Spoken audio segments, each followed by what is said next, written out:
Okay, let's get started. Thanks for being with us today for our statewide virtual networking. We do this, we're going to be doing this a few times a school year, so we're glad you're here. We are actually very lucky because we have a couple of friends from the Department of Education joining us today to share a pretty big topic, which is to talk about the DOE Comprehensive School Counseling Grant opportunity. That's a very exciting opportunity, and we wanted to make sure that we allowed some time to hear from the DOE about, what is this grant, maybe give some tips and tricks, answer any questions that you may have, and then also allow some time to split up probably into groups by level to do some brainstorming. You can share ideas, talk about what you're thinking for your applications. And I think it could just be really helpful to have that time to do that. So I am going to go ahead and hand it over to Rebecca to share a little bit about the grant. And then we will, if you have questions, please feel free to add those into the chat as you're hearing from Rebecca. Rebecca, do you want me to give the slides over to you? Yeah, I can just go ahead and share my screen. That might be easier. Okay. Yep. Well, great. Thank you, everybody. Good to see a lot of familiar faces jumping on here. As Amanda mentioned, I'm going to do just a brief overview of the grant because I do want to give you that time to talk amongst each other about ideas. And I know for me, when I was in the field, sometimes that was super helpful just to get what other schools were doing and see if that's something we could consider. We are going to do a very similar presentation to some of the stuff I'm going over today on Thursday, and we'll have a longer time for questions and answers. So if I don't get to your questions today, again, I'll try to keep track of those in the chat. Feel free to hop on that call on Thursday as well, but we'll try to answer as many as we can today. So let me share my screen here. All right. And let me get to my slideshow. Okay, can everybody see my screen okay? Give me a thumbs up. Yes. Yeah, perfect. Okay. You want to move it, you want to change it to the presentation mode? Yeah, I don't know why it's not doing it. Okay. It's hard to see. It's like in the right where I need the slideshow to be. There we go. Got it. Okay. There you go. So just briefly, again, the goal of our grant, is we want to increase the number of schools delivering a comprehensive school counseling program. The good news is since we released the new Carrying the Torch, that should hopefully help support that. But we understand that I think a lot of schools want to do this work and want to dive into your programs, but we know that with limited staff or funding, that could be a barrier. So that's kind of why those two are released together was our goal. And then we do want to tie this to our new Indiana Graduates Prepare to Succeed initiative through the state. There is a link to what those characteristics are. There are 5 that are approved right now that will be rolling out for the new GPS dashboard. It should be any day now. But really, it's meant to be a picture overall of what we want an Indiana graduate to look like. And those 5 pillars are on the website. You can dive into those. There's also documents available for the ones that are approved for K through 5, and then the 6 and up as well.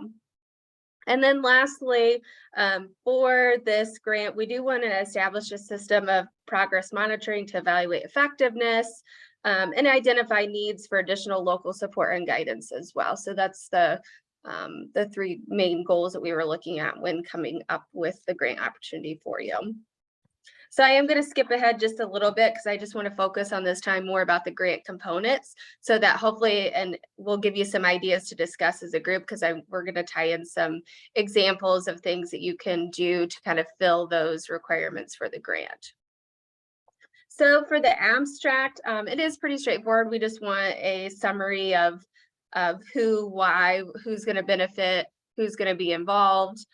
So I won't dive into this real in depth, but again, I think the main focus for us is looking at that last item E is your current school counselor ratio to students, just to see if there is a big disparity between that recommended 250 to what your current ratio is. For the grant funds, we do want those to be tied to either the Indiana School Counseling standards or ASCA mindsets and behaviors. Shameless plug again, if you're doing the Carrying the Torch program, we are tied to the ASCA mindsets and behaviors. In addition to some of those are woven in from the Indiana standards as well.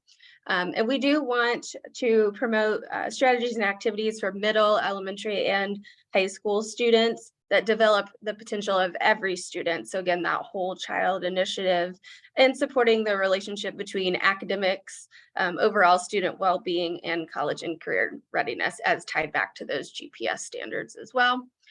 So some ideas to kind of meet this use of grant funds bucket is evidence-based curriculum. You can purchase one off of the shelf, or you can also provide stipends to staff to help write curriculum that meet your student needs. You could do an school wide presentation from an outside partner.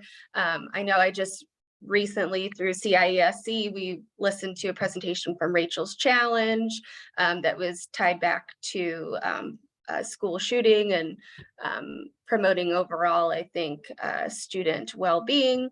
You could also do a subscription to a career exploration tool. Naviance could fit in here, Zello as well, or using a needs assessment platform through like Panorama or other organizations out there as well.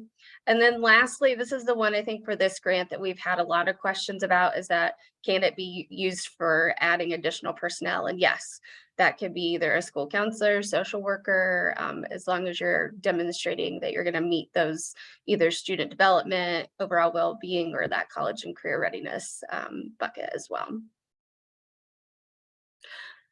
So second component for the grant is that student achievement, overall well-being, and college and career readiness specifically. So we want to overall promote career development by assisting students in early exploration and development of their post-secondary pathways. Just another little plug there for Indiana Career Explorer. We are working on that K-5 piece. It will likely not be ready until spring, but there are other groups that you can partner with for the younger kiddos as well. We do want to promote overall student well-being by strengthening foundational skills to help students manage their emotions and develop interpersonal skills. And then lastly, promoting academic achievement by addressing those gaps where students need more support. So if you are doing the Carrying the Torch program, actually those closing the gap goals is part of that as well, but there is a free student assessment in there that can help you start identifying those areas that you may want to focus in with the grant specifically too. And again, I mentioned before, you do want to address how those gaps will be met. One idea for this one is if you don't have a college and career coordinator, that could be something you could add to your program. Or there also are some partners out there that do help with student exploration, like micro-credentials, like Major Clarity, I know is one of those, but just some other ideas to kind of help meet that bucket as well. And then professional development and counselor well-being. This is one I think that's a little bit different from if you've done the ASCA process or RAMP. That's new to our or unique to our Carrying the Torch program, as we do want to focus on that counselor well-being or staff well-being. It doesn't necessarily have to be only for your school counselors. So this would, we do encourage you for this part of the grant to provide resources and professional development that foster development of students in either areas of academic, overall student well-being, and college and career development. But again, this is a little bit specific in that we want resources and professional development for educators to support the school's MTSS programs if you're not already using those in your schools. And then promoting counselor well-being through promotion of mental wellness and completion of self-care activities. Some ideas for this is you could travel to a conference focused on MTSS, like Hatching Results, or other ones that are out there as well. And then promoting mental wellness for counselors or all educators. I have some more examples from someone else on our team through Project Aware, one project they're doing for that. But I know at the beginning of the year, we were out doing some school visits, and they were partnering with like the employee assistance programs to have them come in and talk to counselors and educators about like nutrition, self-care, stress.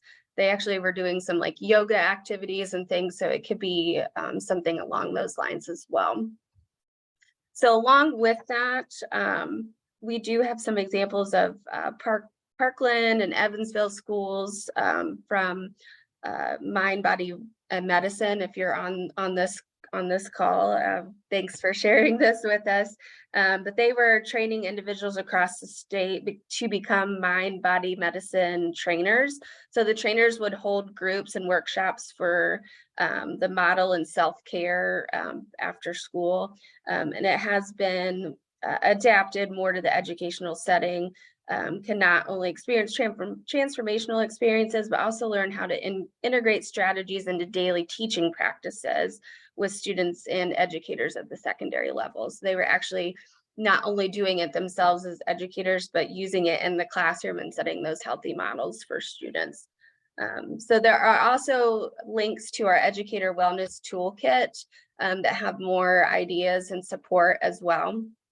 And then you can also partner with mental health agencies to do free sessions as well for counselors or educators, just to help with overall mental health wellness and helping hopefully eliminate some of those burnout areas that we're seeing. So the last piece for data, and we do want to help see that schools are providing a strategic plan to evaluate program implementation. So collecting, sharing, submitting student data tied again to that GPS, those GPS metrics that include, they are listed out there, the third grade literacy, which we will know that's available now, the ELA math proficiency, growth in attendance, 8th grade math proficiency, advanced middle school coursework, 21st century scholars enrollment, college and career credentials, the SAT performance as well, or FAFSA completion. So those will be ones that will be on the GPS dashboard as soon as it's available, which, like I mentioned before, should be any day. But some of that data you should hopefully already have access to. But just a note on here, we have had a few questions of schools that have reached out. You do not have to provide data for all of those, but again, you can use those as data points in your evaluation and program goal setting, depending on what level you are, what needs are apparent for your school. So you don't have to hit every single one of those. So hopefully that makes it a little less overwhelming. So before I dive into the application components and rubrics, I wanted to look at the chat here real quick to see if I've seen if there's any questions or things that I've missed. You're welcome to put those in there, or if you want to unmute yourself real quick, I'll pause for a couple of minutes just to see if there's any questions so far. We don't have any in the chat yet, but yes, please feel free to unmute if you have a question.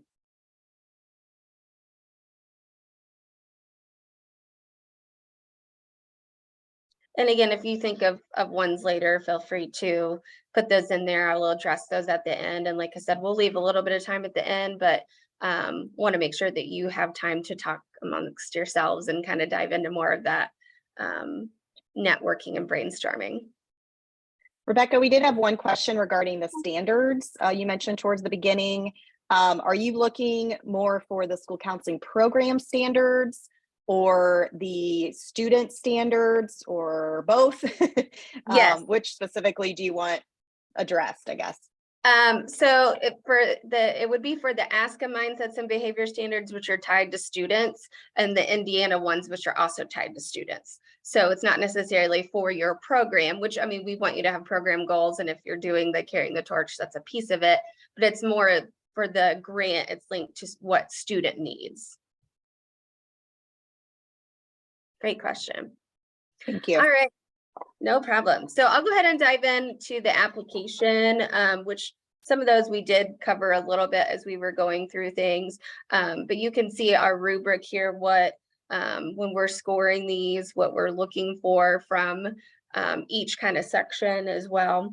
So that it can be up to that 60-point total, and we will award, we'll have a 5 million pool. We'll once we get the applications in and look at those, we'll know kind of more as to, we'll try to fund as many as we can is the gist of it. So for the rubrics, let me get here. My screen is frozen. Sorry about that. So you will see for each one, and I won't go through every single one, but it's broken down by not present, fair, or strong. For those of us that have been educators, this rubric probably looks familiar when it comes to looking through these. So again, it will be dependent on how many applications that we get and what those look like, but you will get feedback as to where you fit in those categories for each section. And you can, from this presentation, if you click on the link, it will give you the rubrics for every single section. So for our timeline, the grant is open and ready to go now. We do need those applications by Friday, December 16th at I think 11:59 p.m. is our official time, but it does need to be submitted through the JOT form. I would not wait until that last minute. I say that, and I know I get it. This can be a big undertaking, but please don't wait till the last minute in case you have a glitch, because that will be a hard deadline. We hope to release the awardees by January, the beginning of January, probably come back from winter break. We'll announce as soon as we can, but depending on how many applications we get, that may take a little bit longer, but we will release that information tentatively in January. And then the encumbrance date for the grant will be September 30th of 2024. And also that reimbursement date is December 15th of 2024. Those dates will not change because this is from ESSER funds. So that timeline will be pretty solid. And that is something for that December 15th date. If you are hiring personnel, just be in mind, but keep that in mind because the reimbursement date is a hard date. For grant support, you can reach out to questions, and we've been fielding those already to our engagement inbox. Again, we are going to have a more in-depth presentation tomorrow. I gave you the quick the quick run through that we will record the presentation tomorrow as well. If you cannot make it live during the day, it is from noon to 1. The link is in Dr. Gender's newsletter to sign up, or I can add that in the chat here as you guys are working through things today, if you want to sign up for that webinar that we are doing tomorrow as well. We do have in this document that's shared with you, we started a general FAQ list of questions we've already received. So you might want to look through that too as well. That may help you as you're working through the grant with any questions that come up also. All right. Well, thank you. Hopefully I gave you the quick spiel, and I will say Michelle Clark was also going to join us today, but she had a conflict come up.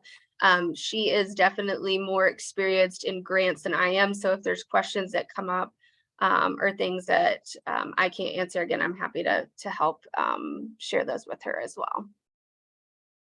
Thank you, Rebecca. 2 quick things. One question in the chat, it's a great question. Once we are in the JOT form, can we save progress as we go? It does not. I think it's a one. You cannot save it. I will say for the JOT form, really, you're gonna, when you click on it, there are links to download your budget, your narrative, those things you can work on and save. But the JOT form that you submit those documents, that's a one submit in my understanding. Thank you. And then somebody else asked, I think the permission for your slide deck, Rebecca, you may need to change the permissions on that. So we'll get to that. Yeah, I can get that. I can work on that for you. Okay, thank Sorry you. about that. So whenever don't, so she'll change the permission on that and then you'll have access to those slides as well. Yes. Okay, looks like a couple people asked that question. Great. Any other questions? We'll open it up. I'll stop sharing my screen here and then I'll sure work on that.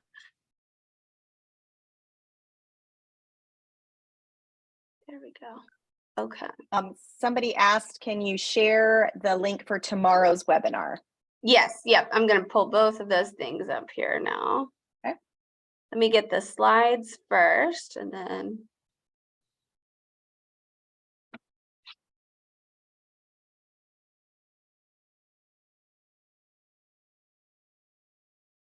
I actually just, I'm seeing an email question come in too. Let me see. Okay. I'll ask you that here in just a second. I'll give you a minute to breathe. I'm trying to find the catch up. To find the presentation here on Google. Here, I got it. So I just need to change that.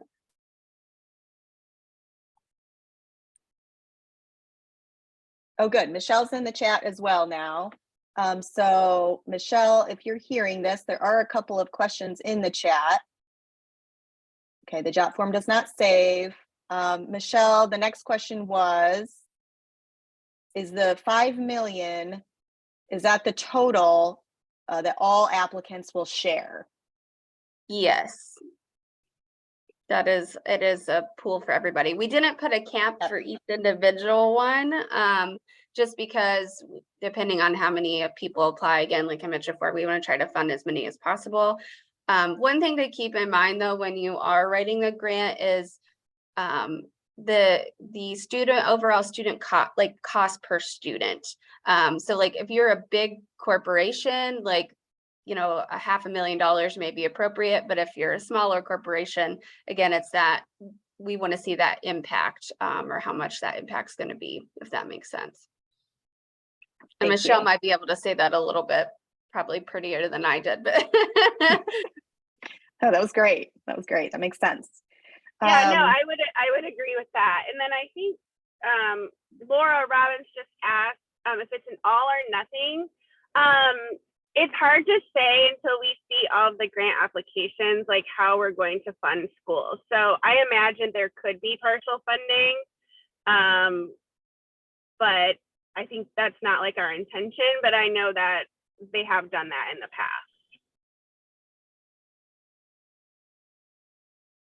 Thank you, Michelle. Yep, I think that if that doesn't answer the question, you can add more to the chat. Somebody just asked if we focus on ASCA's mindsets and behaviors, do we need to include the Indiana standards? It could be either or, in my understanding. Michelle, you might speak to that. I did just put the updated published link to slides. Let me know if that one doesn't work. Yeah, and I would agree. I think it could be either or. It just really comes down to what your program is focusing on. I know that, with the department, we have the Indiana standards, we have ASCA mindsets and behaviors, we have employability skills standards. I mean, as long as it's connecting with one of those, it doesn't have to be all. It's a lot of standards. They all crosswalk with each other anyways. An email question that came in is this a grant that individual schools can apply for, or is it supposed to be a district-wide application? It can be either or. It's open to LEAs, school districts, or service centers. Okay, thank you. Any other questions anybody wants to ask before we move into discussions?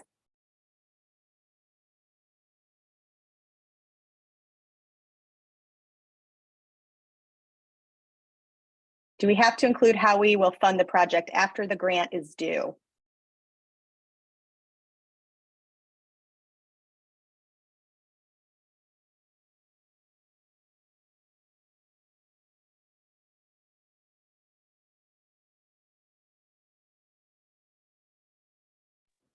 Sorry, hold on. Sorry, I was on my phone. I couldn't find the mute button.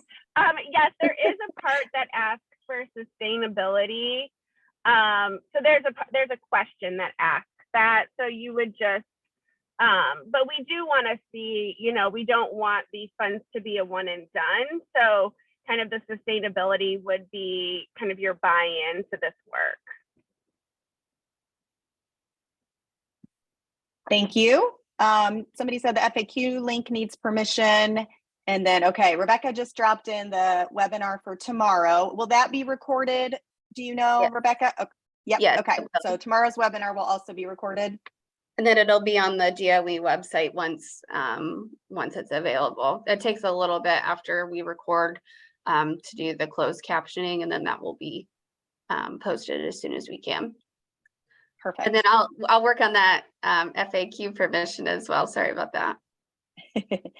And then another question came in. Is there a place that people can go to see allowable expenses and likewise expenses that are not allowed? So, yes, I believe most of it should be in the document. We listed the not allowable. On the actual grant, yeah, it is. It's listed, but these are federal funds. So, and they're ESSER funds. So as a pass through, they would just have to be, federal funds. Like you can't buy t-shirts, you can't buy food, you can't build a building.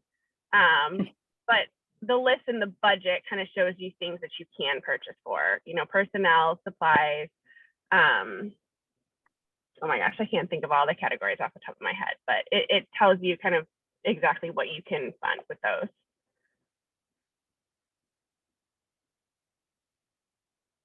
Thank you, Michelle. If using grant funds to fund positions with the December 2024 date, would that position be a half-year position, or would there be a way to extend through the end of the school year? So again, this is where it gets tricky because we're working with federal funds. So we have to abide by their deadline, and they don't ever line up with school deadlines, which is, awesome. So I think you would have to consider that your school district would have to figure out how you are going to get reimbursement by that date. So yeah, it would probably be a half year, unless your school would be willing to put the other half. That makes sense. So you might have to work with your finance chief, your CEO.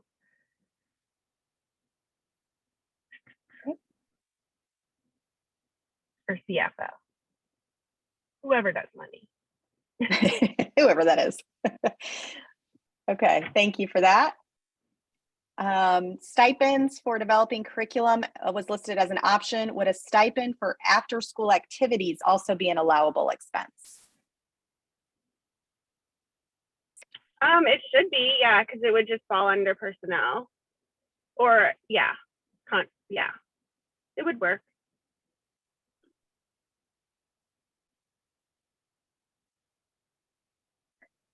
Okay. You can keep thinking of questions, of course. Please do that. But we do want to have a little bit of time to break into some groups, and so that you can talk a little bit more about ideas, brainstorm, things like that. So I have created breakout groups by level. Hopefully does that work for everybody to do it by elementary, middle, high? What we can do is break out into those level groups for a bit, and then we can come back together in the last maybe 5 or 10 minutes to share with each other some of those ideas, so that then, the high school group can see, okay, what are the elementary counselors thinking? What are some of their big ideas? And kind of just check in on different ideas that the different levels have, if that makes sense. Does that sound okay to everybody? Okay. Then in just a second, I'm going to open up the levels breakout rooms, and you can just join the level that makes the most sense for you. I also did create a counselor leadership breakout group. So if those of you who are in counselor leadership positions, if you'd like to join that group, you can, or if you would rather go to a levels group, to hear what they're talking about, then that's completely fine too. Whatever works best for you. All right. So with that, I'm going to open up the rooms, and then you all can go on your way. I'll give you a warning when it's almost time to come back together.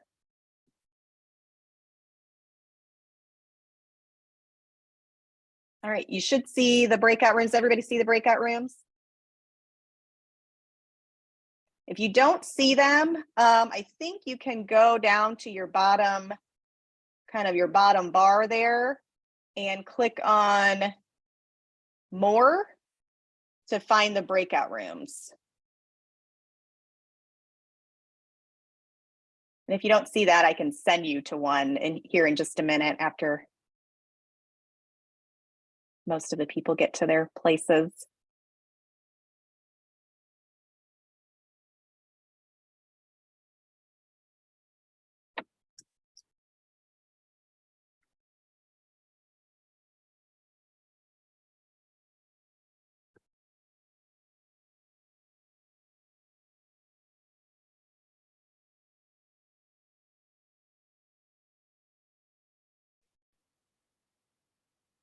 Elementary.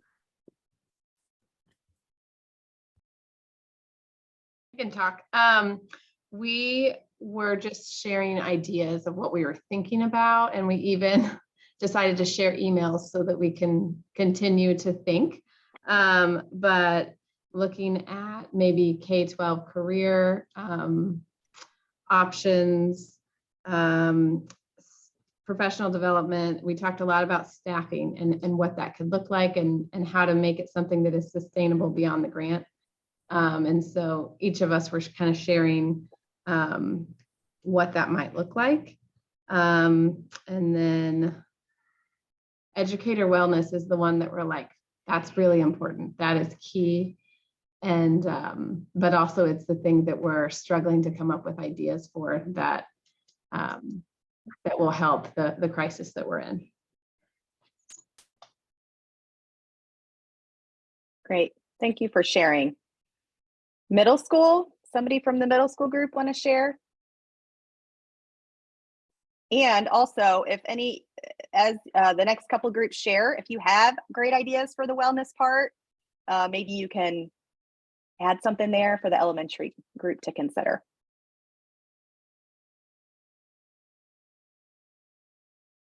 Middle school, anyone? I can jump in. For middle school, we are talking a lot about programmings and curriculums, just kind of across the board, suicide prevention, bullying prevention, sexual abuse, things like that. We also did mention about the personnel, but some concerns with that, just with the timing and what that looks like to have a district or school fund that position once the funding is out in that December. Still not sure like how that would work.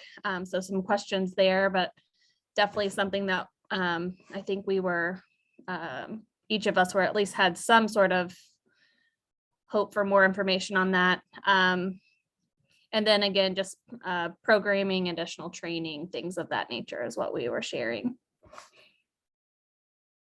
Great, thank you. Yeah. High school?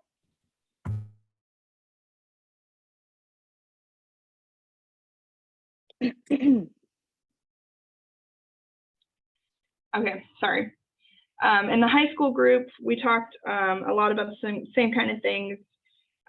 One thing that I thought someone brought up, doing the hatch PD, that maybe there's positions that we would like to ask for, but you know, we don't feel like they necessarily fall under this grant, and they recommended that as an alternative, as you know, helping you become advocate for your position and having that. We also talked about including admins in some of these,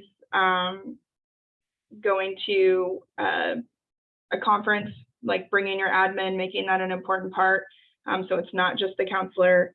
And we talked about several other speakers in positions for like college and career, or social emotional, like trying to include some social workers into that, and then possibly partnering with like an Ivy Tech to try to keep that position in the schools. And that's kind of where we got to. And then if anybody else wanted to add something, but. Well, Thank for you. self-care, we said Bora Bora, so I'll throw that in there. But I don't Rebecca, think do you think that even could be write that in funded? there. May not get approved as much as I would love to, but no, I think, as I mentioned before, there are some schools out there that are being creative with that self-care, and I think self-care, it can be lots of different things, but overall just employee wellness. So partnering, maybe if you have an employee assistance program, I know Wayne Township was having them come in and actually do sessions with staff about nutrition and healthy habits, and actually doing some personal training even. So it doesn't necessarily have to be just like mental health wellness. I mean, it can be, but you can get kind of creative with that. Thank you. Counselor leader group. One of you want to share?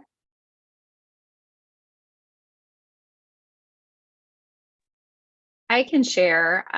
We had a lot of conversation about funding positions or not funding positions, and just the restrictions there and how complicated that is. And so I think in general, a lot of us are thinking that might not be the best route to go, just with the timing of everything. But definitely it's felt like there were a lot of ideas for professional development of curriculum, resources. I think those are the main areas where there were ideas. I know out of Evansville, one idea that was a little bit different was 21st Century Scholars and marketing materials or support with community partners to kind of get that done, that Scholar Success Program and enrollment. Thank you. There's a couple of things in the chat too that I'm seeing. So somebody mentioned maybe counselor leaders, if you want to have a follow-up meeting, and I'm happy to help with that as well. If you want to keep talking, maybe have one more meeting before the grant application is due, we can certainly do that, put that together. And then somebody wanted to connect with the elementary counselors. So there's an email address there to be involved in that group that I think is planning to meet too. I also did put, we put all of the grant applications, like the PDFs for like the budget, proposal, narrative, in our Moodle community individually one by one. So if you are not part of the Moodle community for our engagement team, I put the link in there with a Google slide on how to sign up. And then I also did put the PDF for the presentation today, just because since we are having some access issues, so that you can download it as a PDF and print it. Thank you, Rebecca. And again, if you missed that earlier, DOE is hosting a webinar again tomorrow also to cover the grant. They may go a little bit more in detail in their slide deck that she shared today.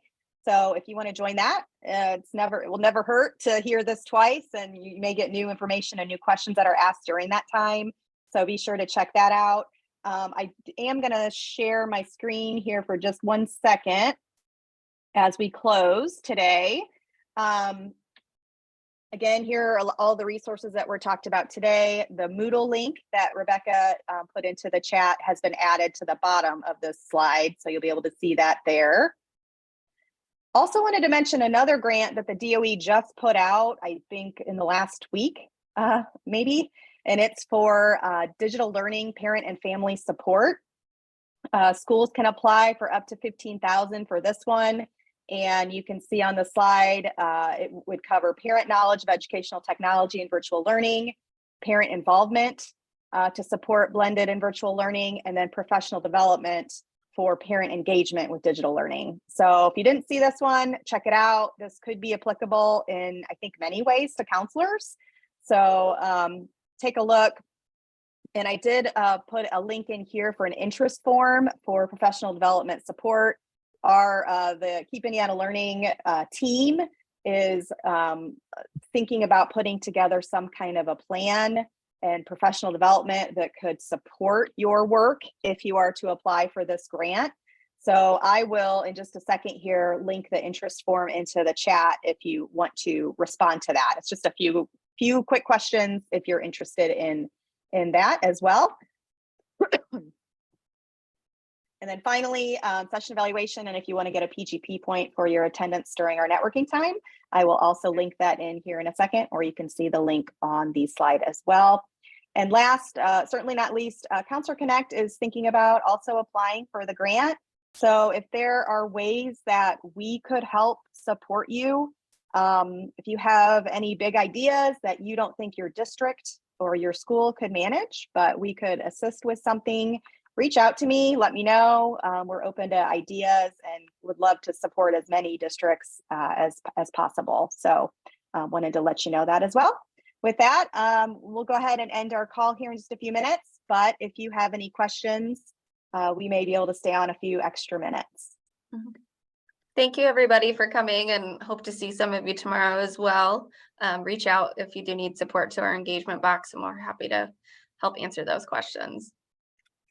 Rebecca, could I be so bold to ask a question? No, go ahead. I just, when I was in the high school group, I was talking about some of my ideas at the high school level. You know, it talks about the counselors' roles and things that we shouldn't be in charge of, but that we are. So like master scheduling and test coordination. And so I'm wondering if we applied for something in the grant that would, like, I don't see that going away from our position, at least in my corporation. I don't see a test coordinator or something like that happening or being sustainable. So I was curious to see if we were to apply for something that would help with the efficiency to allow us then to have greater access to students, like software, like there's a Test Hound program or Cardonics for master scheduling. Would that be something that would be considerable, or like not? I think it could be. That's a little bit of a gray area, I think.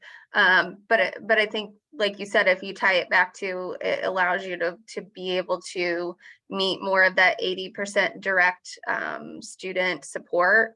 That could be something that could fall under that. I'll double check that with Michelle, because that's a great question that I don't think we've had come across yet, but I would think possibly it could be. Okay, thanks. Yeah, I think like logistically, you could use it to contract services. So you can use those funds. And so it would just be a matter of how you describe it as a need and how a problem you would solve. It could be considered. Yeah. Okay, good. I didn't know if you were still on here, Michelle, so I'm glad to know my answer was right. Yeah, sorry. I'm here. Thank you. Thank you very much. Absolutely. All right, thank you so much for being on, and reach out to the engagement email if you have additional questions regarding the grant. Otherwise, have a great rest of your day. Thank you.